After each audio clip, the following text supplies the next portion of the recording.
आपल्या जीवनात काही क्षण असे येतात जिथे आपण पुढे जायला तयार असतो, पण मन मात्र थांबून विचार करू लागते. कुरुक्षेत्रावरही असा एक क्षण आला जेव्हा महान योद्धा असणारा अर्जुन युद्ध सुरू होण्याआधीच त्याच्या अंतर्मनात संघर्ष सुरू झाला. नमस्कार, मी रागिनी, रंग अंतरंगातले या चॅनलवर तुमचं मनापासून स्वागत करते. आज आपण भगवद्गीतेच्या पहिल्या अध्यायातील 20वा श्लोक पाहणार आहोत. या श्लोकातून आपल्याला जीवनातील गोंधळ, निर्णय आणि त्यातून मिळणाऱ्या मार्गदर्शनाचा संदेश ऐकणार आहोत. अथ व्यवस्थितान दृष्ट्वा धार्तराष्ट्रान कपिध्वज प्रवृत्ते शस्त्रसंपाते धनुरुद्यम पांडवा ऋषिकेश तदा वाक्यमिदमाह महीपते.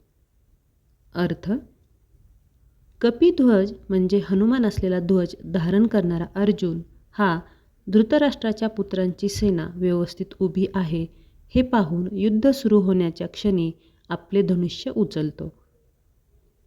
तात्पर्य, हा श्लोक केवळ युद्धाची तयारी दाखवत नाही, तर एका महान योद्ध्याच्या मनात सुरू होणारा संघर्ष दाखवतो. अर्जुन बाहेरून तयार आहे, त्याच्याकडे शस्त्र आहे, सामर्थ्य आहे, अनुभव आहे, पण जसं तो समोर उभ्या असलेल्या लोकांकडे पाहतो तसं त्याच्या मनात विचारांची लाट उठते. हे फक्त शत्रू नाहीत, हे आपलेच लोक आहेत. आणि इथूनच सुरू होतो अर्जुनाचा विषाद, जो पुढे भगवद्गीतेच्या महान ज्ञानाला जन्म देतो. आता पाहू या श्लोकाचा आजच्या जीवनाशी लागणारा संदर्भ.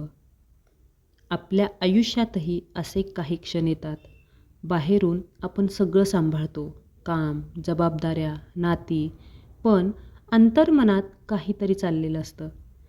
कधी निर्णय घ्यायचा असतो, पण मन तयार नसतं. कधी पुढे जायचं असतं, पण पाय जड होतात. अशा वेळी स्वतःला दोष देऊ नका, कारण अर्जुनासारखा महान योद्धाही या अवस्थेतून गेला आहे. आणि कधीकधी याच गोंधळातून आपल्याला योग्य मार्ग सापडतो. जर आज तुम्हीही एखाद्या गोंधळात असाल, निर्णय घेता येत नसेल, मन अस्वस्थ असेल, तर एक गोष्ट लक्षात ठेवा. हा थांबलेला क्षण तुमची कमजोरी नाही, तो तुमच्या आत काहीतरी नवीन समजण्याची सुरुवात असेल.